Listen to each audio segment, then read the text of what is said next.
అంజలి TV. అరుణ్కి అంజలికి కొత్తగా పెళ్లి జరిగింది. కొత్తగా అత్తగారింట్లో అంజలి అడుగుపెట్టిన తర్వాత ఆ కుటుంబం యొక్క పరిస్థితి మొత్తం మారిపోతుంది. చక్కగా ఎంతో ఒద్దికతో కోడలు పనులు చేస్తూ, చుట్టుపక్కల వాళ్ళని గౌరవిస్తూ, ఇంటివారిని ప్రేమగా చూసుకుంటూ సంతోషంగా జీవితాన్ని గడుపుతుంది. అయితే పెళ్లైన 15వ రోజు అత్తగారు శకుంతల కోడలతో ఇలా అంటుంది. అమ్మా కోళ్ళ పిల్ల, చూడు రేపు 16 రోజుల పండగ చేస్తాను కదా, వసంతాలు చల్లుకోవాల్సి ఉంటది. మీ ఇంటి వాళ్ళని కూడా రమ్మని చెప్పమ్మా, వాళ్ళు వస్తామని చెప్పారుగా. అన్నట్టు అత్తయ్య, 16 రోజుల పండగ రోజు మా కుటుంబ ఆచార ప్రకారం ఒక ఆవును తీసుకురావడం, దాన్ని గోమాతగా పూజించుకోవడం, ఇక దాన్ని మన దగ్గరే ఉంచి జాగ్రత్తగా పెంచుకోవడం చేయాలి. ఆవును తీసుకురావడంలో మీకు ఎలాంటి అభ్యంతరం లేదు కదా? మొదట అత్తగారు తన మనసులో, అవును తీసుకొచ్చి ఎక్కడ పెట్టాలి, మనకా పెద్దగా స్థలం లేదు, వద్దంటే బాగోదు, ఇది వాళ్ళ ఆచారం అని చెప్తుంది అని అనుకుంటూనే కోడలతో ఇలా అంటుంది. ఏం పర్వాలేదులేమ్మా, నీ ఇష్టం, నువ్వే దాన్ని జాగ్రత్తగా చూసుకోవాలి. అందుకు కోడలు సరే అంటుంది. ఇక భర్తతో చెప్పి ఇద్దరు కూడా ఆ ఆవుని కొనటానికి సంతకు వెళ్తారు. అప్పుడు మార్గమధ్యంలో సంతకొచ్చే ఆవులు పాలిచ్చేవి కావు, వాటిని తక్కువ ధరకు అమ్ముతూ ఉంటారు. కానీ ఎందుకండి పాలివ్వనప్పుడు సంతలో పెట్టడం? దానికి ఎన్నో కారణాలున్నాయిలే. మనలాంటి వాళ్ళు కూడా కారణం అవ్వచ్చు. ఎందుకంటే ఇప్పుడు మనకి ఆవు చాలా ముఖ్యం. తక్కువ ధరలో తెచ్చుకోవాలని మనం అక్కడికి వెళ్తున్నాం. అలాగే చాలా మంది ఉంటారు కదా, ఎవరి అవసరాలు వాళ్ళవి అని వాళ్ళిద్దరూ మాట్లాడుకుంటూ వెళ్తూ ఉంటారు. చివరికి సంతకి చేరుకుంటారు. అక్కడ ఆవుల్లో ఒక ఆవుని చూస్తుంది అంజలి. అక్కడున్న వ్యక్తితో, ఈ ఆవుని ఎంతకిస్తారు? అతను కొంత మొత్తం చెప్తాడు. ఇక వాళ్ళు సరే అని చెప్పి ఆవుని తీసుకుని అక్కడి నుంచి ఇంటికి వెళ్తారు. ఆ రోజు మొత్తం ఆవు దగ్గరే సరిపోతుంది వాళ్ళకి. మరుసటి రోజు ఉదయం ఆవుకి అలంకరణ చేసి పూజలు చేద్దామని ఉదయం 5 గంటల సమయంలో అంజలి ఆవు దగ్గరికి వెళ్తుంది. ఆవుని చూసి ఆశ్చర్యపోతుంది. ఎందుకంటే ఆ ఆవు శరీరం అంతా బంగారు వర్ణంలో ఉంటుంది. ఆవు పేడ కూడా బంగారంలాగానే ఉంటుంది. ఏంటి మాయా, నేను చూస్తుంది నిజమేనా అంటూ తనలో తాను అనుకుంటూ ఉంటుంది. ఇంతలో ఆవు ఆమెతో మాట్లాడుతుంది. నేను మాయా బంగారు ఆవుని. నేను శాపం కారణంగా ఈ భూమి మీదకొచ్చాను. మరికొన్ని రోజుల్లో తిరిగి వెళ్ళిపోతాను. నాకు శాప విముక్తి కలుగుతుంది. ఆవు మాట్లాడడం చూసి అంజలి మరింత ఆశ్చర్యపోతుంది. నువ్వు మాట్లాడడం చూసి నాకు అంత అయోమయంగా ఉంది. ఆవు మాట్లాడమా?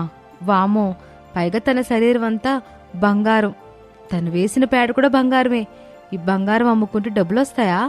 ఉన్నట్టుండి ఆవు మాట్లాడడం ఆపేస్తుంది. కాసేపటికే బంగారు ఆవు కాస్త మామూలు ఆవుగా మారిపోతుంది. తను విసర్జించిన పేడ మాత్రం బంగారంలాగానే ఉంటుంది. ఏంటి, నువ్వు ఉన్నట్టుండి మాట్లాడడం మానేసో? నీ బంగారు వర్ణమంతా మాయమైపోయింది. అసలేంటిదంతా అని తనతో మాట్లాడుతూ ఉండగా అంజలి తల్లి శాంతమ్మ అక్కడికి వస్తుంది. ఏంటమ్మా ఆవుతో మాట్లాడుతున్నావు? తొందరగా అలంకరణ చెయ్యమ్మా, పూజకి ఆలస్యం అయిపోతుంది. అందుకు అంజలి సరే అని చెప్పి ఆవుకి అలంకరణ చేయటం మొదలు పెడుతుంది. తరువాత కుటుంబ సభ్యులందరూ కూడా ఆవుకి పూజ చేస్తారు. ఆ తర్వాత అందరూ వసంతాలు ఆడతారు. అది పూర్తయిన తర్వాత అందరూ కూడా శుభ్రంగా స్నానాలు చేసి చాలాసేపు కబుర్లు చెప్పుకుంటూ ఉంటారు. అంజలి మాత్రం జరిగిన దాని గురించి మాత్రమే ఆలోచిస్తూ ఉంటుంది. అలా ఆ రోజు గడిచిపోతుంది.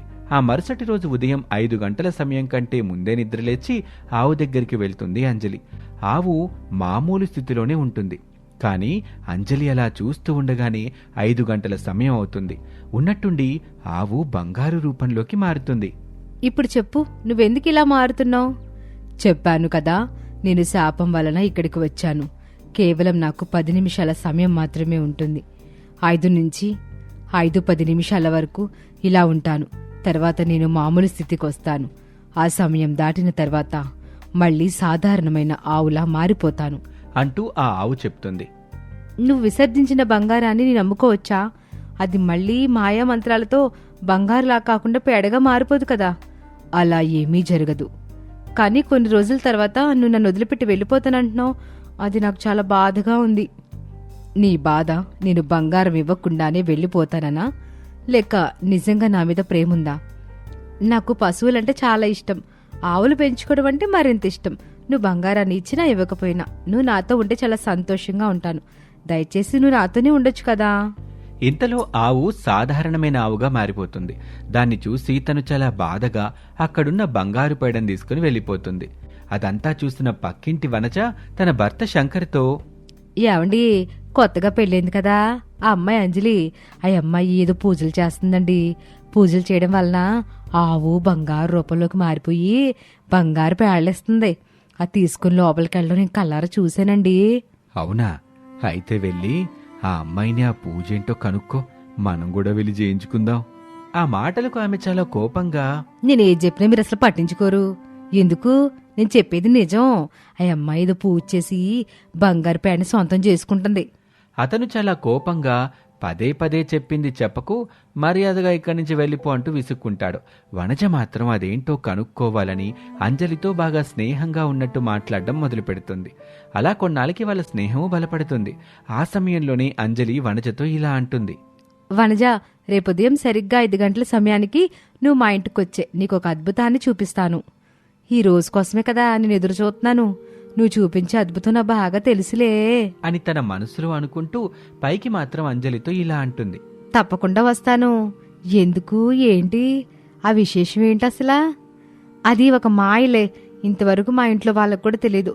మొట్టమొదటిసారిగా నీకే చూపిస్తాను. మర్చిపోకుండా ఇక్కడికి రా అని అంజలి చెప్తుంది. ఆ మాటలకు తను సరే అంటుంది. ఇక ఆ రోజు గడిచి ఆ మరుసటి రోజు 5 గంటల సమయంలో వనజ అంజలి వాళ్ళ ఇంటికొస్తుంది. అప్పుడు అంజలి ఆవు దగ్గరికి తీసుకెళ్తుంది. ఆవు మాట్లాడడం, ఆవు పేడ బంగారంలా మారటం ఇదంతా చూసి తను ఆశ్చర్యపోతుంది. ఇక వనజ కూడా ఆవుతో మాట్లాడుతుంది. కొంత సమయం తర్వాత ఆవు మళ్ళీ మామూలు స్థితికొస్తుంది. అప్పుడు అంజలి, ఇదిగో ఈ బంగారం నువ్వు తీసుకెళ్ళు. మన స్నేహానికి నిన్నిచ్చే మొదటి బహుమతి. అంజలి, నన్ను క్షమించు. నువ్వెంత మంచిదానివని నాకు తెలీదు. ఇంతవరకు ఎవరికి తెలీదు. నాకే చెప్పావు. అలాగే నాకు ఈ బహుమతి ఇచ్చావు. నీ స్థానంలో నేనుంటే అసలు అట్లా చేసేదాన్నే కాదు. పైగా నాకు ఈ విషయం గురించి తెలుసు. నువ్వేదో పూజలు చేస్తున్నావని అనుకుని ఆ విషయం ఏంటో తెలుసుకోవాలని తప్పుడు ఉద్దేశంతో నీతో స్నేహం చేశాను. కానీ మన స్నేహం చాలా బలపడింది. నిజమైన స్నేహంగా మారింది. మరేం పర్వాలేదులే, మన స్నేహం ఎప్పటికిలాగే ఉంటుంది అన్నట్టు ఈ విషయం గురించి ఎవరికి చెప్పకో. ఇంకా ఈ ఆవు కొన్ని రోజులు మన దగ్గరే ఉంటుంది, తర్వాత వెళ్ళిపోతుంది. అందుకు వనజ సరే అని చెప్పి అక్కడి నుంచి వెళ్ళిపోతుంది. ఇలా రోజులు గడుస్తూ ఉంటాయి.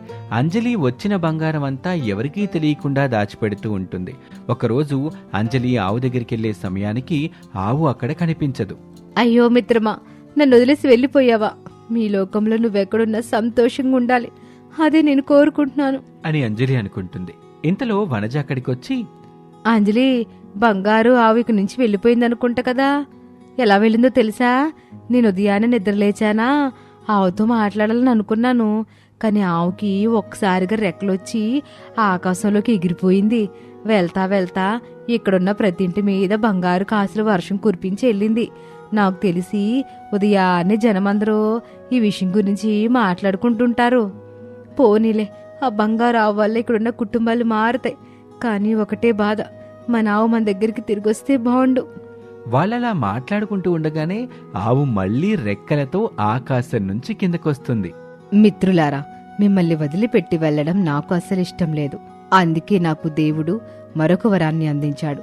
నేను మీతోనే ఉండాలంటే నా మాయాశక్తులన్నీ కోల్పోయి మామూలు ఆవుగా ఉండాల్సి ఉంటుంది. దానికి మీకు ఇష్టమేనా? నాకు నీతో స్నేహం కావాలి, కానీ నువ్విచ్చే బంగారం కాదు. అవును మిత్రమా, నువ్వు మాతోనే ఉంటే చాలా సంతోషంగా ఉంటది. సరే అయితే నేను మీతో మాట్లాడగలను, మరి ఎవరితోనూ మాట్లాడలేను. ఇక బంగారం లాంటిది అసలు నా దగ్గర ఉండవు. మాయలు శక్తులు అన్నీ కోల్పోతున్నాను.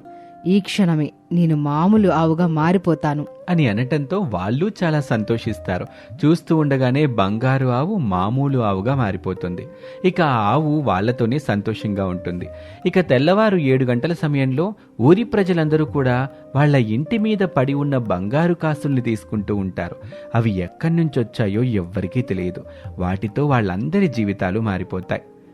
అంజలి అత్తగారు, మామగారు, భర్త ముగ్గురు కూడా వాళ్ల ఇంటి మీద ఉన్న బంగారు కాసులు తీసుకుంటారు. అప్పుడు అంజలి జరిగిన విషయం అంతా చెప్పి వాళ్ళింట్లో ఉన్న బంగారాన్ని చూపిస్తుంది.